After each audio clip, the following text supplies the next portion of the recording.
Olá, esse é o Espaço Feminino, eu sou Tereza Gomes, você está na Rede Boas Novas. Que prazer mais uma vez entrar aí na sua casa e abrir o nosso espaço para você, que é o nosso convidado principal. E hoje nós vamos conversar sobre o respeito e os limites no casamento. E para conversar aqui comigo, Tereza Amorim.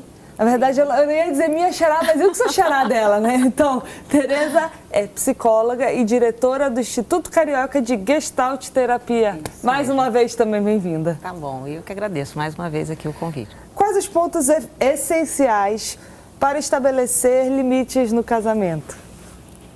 Boa pergunta, né? Pergunta delicada, né? Primeiro vamos falar dessa delicadeza que é o casamento, né? Que coisa mais linda, ao mesmo tempo tão frágil, né? E a gente, na verdade, eu sou uma terapeuta de casais também e eu gosto sempre de pensar, por que será que os casais, né, quando se conhecem, criam determinados contratos implícitos, que não são falados, né, desde lá do namoro, e que ao longo da relação cria-se um casamento e acredita que aquele contrato que foi feito de uma maneira implícita lá no namoro ainda está valendo no casamento. Sem que eu tenha falado para você qual era o contrato, quais são as minhas expectativas em relação a você, né? Sem querer também saber quais são as suas em relação a mim. Então, relacionamento é algo muito complicado, né? Dá até canceroso. Ser humano é uma coisa complexa, uma pessoa certa para falar sobre isso. E quando a gente estabelece qualquer tipo de relação, já está implícito as expectativas. Sim. Principalmente se ela envolve algum tipo de afetividade. Né? Então, parece que o outro tem sempre que cumprir as necessidades, o que faltou de mim lá atrás, de papai e mamãe, enfim, todas as minhas questões emocionais deveriam ser supridas com a pessoa que eu escolhi para ficar comigo, né? Então, aí já começa por aí que é algo realmente muito complicado e acho que as pessoas deveriam buscar, eu sei que isso não acontece não, tá? Isso é uma ideia, assim, um ideal de uma terapeuta de casal, que as pessoas buscassem terapia antes mesmo de casar. Né? Quanta coisa evitaria, gente, quanta coisa, né? Porque as pessoas só procuram terapia de casal quando a coisa já está num extremo. Quantos já me buscaram, tipo assim, não, eu ia aí, ou eu ia para um advogado. Então, a gente tomou a decisão de primeiro conversar com você. É quase como última instância, né? Exatamente, exatamente. Então, eu gosto muito de usar um termo que é fronteira, né? Que tipo de fronteira que se estabelece nas relações, né? É sempre uma coisa muito delicada, porque quando a gente está numa relação, a gente acha que pode fazer uma grande misturada, uma grande confluência com o outro, e muitas vezes você perde, né? O que sou eu, o que é o outro, né? E aí com isso se perde muitas vezes a própria elegância que se deve ter em qualquer tipo de relação, né? Principalmente numa relação afetiva, tá? Então, a gente tem que lembrar que uma relação, um casamento, um namoro, na verdade são 3, não são 2, né? São 3. É a pessoa, mais o parceiro, mais o nós. O nós também é uma outra entidade que se estabelece ali. Legal isso. Né? E a gente esquece, então, peraí, sou eu, isso é você e isso é o nós. Né? Do que você está falando? De mim ou da nossa relação? Do que está constituído ali? Né? Então, eu posso gostar de coisas que o outro não gosta, que não vão estar incluídos na relação. Como é que a gente vai negociar isso? Né? A negociação é um negócio interessante. Aliás, eu acho que tem uns termos. Eu também faço trabalho dentro de empresa, né? Tenho um MBA. Acho que algumas linguagens que estão dentro da empresa podem entrar numa relação também. Negociação, estratégia, tudo isso tem que estar presente nas nossas relações. Então, é preciso negociar o tempo todo. É porque quando a gente fala em negociação, parece que a gente está falando, né, mais econômica, né? Parece que fica frio. Fica uma coisa meio distante. Na verdade, qualquer relação, ela tem algum tipo de negociação, estratégias. Toma lá da cara, né? Então, né, a comunicação é algo fundamental, né? São tantas coisas. Exatamente essa questão das expectativas. Expectativa é um negócio, assim, terrível. É o mal da humanidade, né? É o ponto neurótico que todos nós temos nas nossas relações. A gente está sempre esperando alguma coisa do outro, sem que o outro saiba até o que a gente está esperando. E a gente quer parte que do princípio, né? É aquela coisa assim, você está no quarto, o outro vai na cozinha, e aí ele volta com a mão vazia Né? E você, por que você não trouxe um copo de água? Eu falei, como assim? Né? Eu estou com sede. Né? E aí parte do princípio, as relações afetivas são muito complexas mesmo, porque a gente acha que o fato do outro me amar, o outro tem que saber quais são as minhas reais necessidades naquele momento. A gente chega a esse ponto neurótico.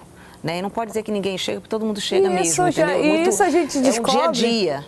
Tereza, que não é só isso, é uma gota d'água de muitas outras coisas. É isso que acontece na terapia de casal. Quando o casal chega, né, a minha primeira pergunta é assim, aí, vocês estão a fim de rever o contrato? Que às vezes nem se tocaram o que estava escrito nesse contrato. Né? Ele tem que ser refeito, ele tem que possivelmente colocar cláusulas novas. Isso. Né? Quer dizer, em que momento que esse casal está indo, né, para a terapia. Você, quando falou assim, a gente não teria trabalho, eu acho que até que a gente teria trabalho se as pessoas, muito, consultório ia encher. Me apaixonei. Acho que eu quero casar. O anterior, né? Então eu vou lá para ver como é que tá. As pessoas às vezes até têm medo, né, de ir e de mexer naquilo ali. Dá que aquilo ali não vai dar muito certo lá na frente. Será que vale a pena? Né? As pessoas arriscam de uma maneira... Como se fosse um contrato de... Né? Eu gosto sempre de falar da neurose aqui. Às vezes que eu falo aqui é de uma maneira suave. Mas ninguém precisa ficar, meu Deus, eu sou neurótico. Todo mundo é neurótico. Admite isso, que é tão mais fácil quando a gente aceita. A gente tem sempre algum ponto cego que a gente não percebe. E essa questão da gente esperar do outro é um negócio muito sério mesmo. Né? Então, em terapia de casal, é um momento muito delicado, que o outro fala, mas você nunca me falou isso. Mas desde que a gente namora, eu esperava isso de você. Né? Desde que, enfim, a gente se relacionou, teve filho, enfim, seja lá o que for, eu esperei isso de você. Mas o outro não soube, quer dizer, você não deu... O negócio é tão doido que você não deu nem chance para o outro saber quais são as suas necessidades. E a gente parte de um outro princípio também perigosíssimo. Eu amo você, você me ama, ok. Quando a gente casar, eu dou um jeito nisso. Julgo desigual, né? É o famoso dou um jeito nisso. Entendeu? A mulher acha que vai acabar com o futebol do homem, né? Que vai mexer ali com a rotina dele, vai, entendeu? Se ele é bagunceiro, tananã, e talvez as coisas simplesmente se multiplicam, se amplificam de uma maneira... Porque quando a gente namora, deu problema, vai cada um para sua casa. É o tal do amor, né? Que a gente coloca ali. Se o outro me ama, o outro tem que saber. Essa coisa da empatia que você falou, que eu digo até que é um pouco... Eu concordo com o que você está falando, só que eu vou um pouquinho mais, eu falo de inclusão. Mas pensando assim, o fato do amor, eu acho que complica mais as relações. Tem algumas pessoas que não gostam muito, ficam nervosas quando eu falo isso, mas é a pura verdade. Paixão é um momento patológico do ser humano. Então não vem dizer que você está vendo a pessoa como ela é, mas sim como você gostaria que ela fosse. Né? Já começa por aí. Gente, muitos e aí, sinais. enfim, dependendo como rola essa paixão, essa coisa de você admitir, essa coisa de você eliminar expectativa, é sempre uma coisa complicada. O outro já se encaixou no meu sonho, né? Então, como é que eu vou desencaixar? Quase descobrindo como é que a Tereza atende. Então, por favor. Tá, vou tentar falar de uma maneira bem rápida.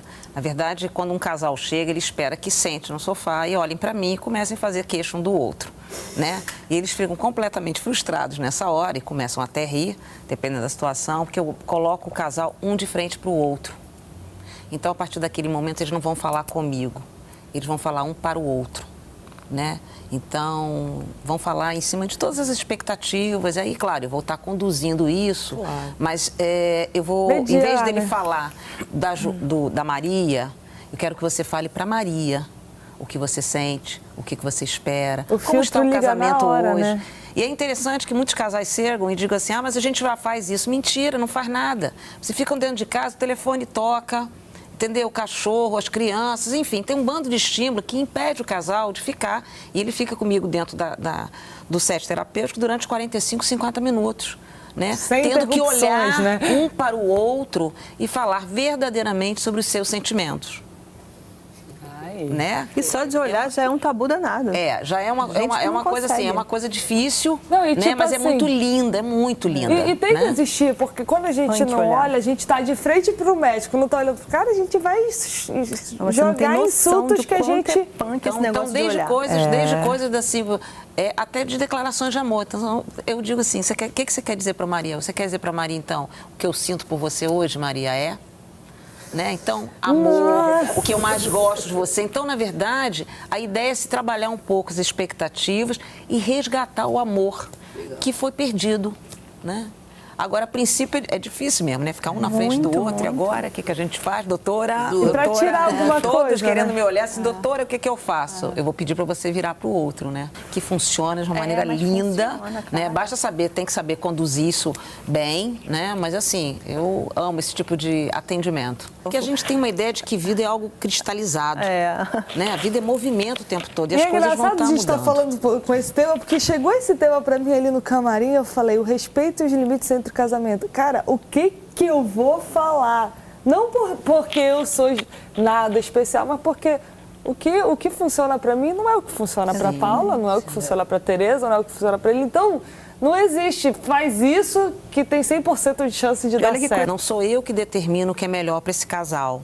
Né? Eu acho que o terapeuta tem que ter esse lugar. Eu entro nesse casal, eu sou invadida, né? Eu invado esse espaço, sou contratada como profissional, mas, na verdade, o que eu dou para eles é ferramentas para eles se organizarem. Não dá para te fazer o dever de casa por eles, né? Tem que ensinar eles a fazer. A minha pergunta sempre para eles é assim, o que vocês querem fazer diante disso? Né? O que vocês querem fazer com a relação de vocês? Então, assim, é muito bonito quando a gente consegue conduzir isso, né? E por mais que tenham dificuldade desse casal, mas é eles, porque eu não vou estar com eles, não. Eu acho até que tem momentos que eles querem me levar para casa deles, mas assim, não vou. E não dá, tá? né? Vocês porque vão sozinhos, se você não ensinar eles a fazer o dever de casa, quando eles chegarem em casa para fazer, e agora? O que eu faço com essa pessoa? Cada vez tem que ligar para a doutora, o que eu faço? O respeito e os limites do casamento. Eu acho que estamos no final já do terceiro bloco, então a gente tem que começar não só a falar do problema e começar a falar de algumas dicas, de algumas coisas que a gente possa fazer práticas para ajudar, né? Porque não basta só a gente falar de problema e isso, o casamento é a problemática, sim. Focar nos problemas. O que então a gente pode fazer? Se tem algum segredo ou dica para tentar melhorar aí a situação? Bom, eu acho que não dá para todo mundo pensar em fazer terapia, obviamente, mas eu acho que dá para pensar na possibilidade de sentar com o outro e dizer assim, olha, talvez eu nunca tenha te falado que em alguns momentos eu esperei isso e isso de você.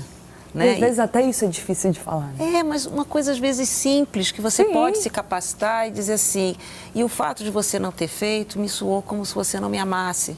Possivelmente você vai ouvir do outro, mas eu nem sabia disso, né? Eu te amo e não deixei de te amar, né? Mas assim, eu tenho certeza que o outro vai entender. Então, eu estou falando de uma coisa muito simples, que pode estar incluída no dia a dia.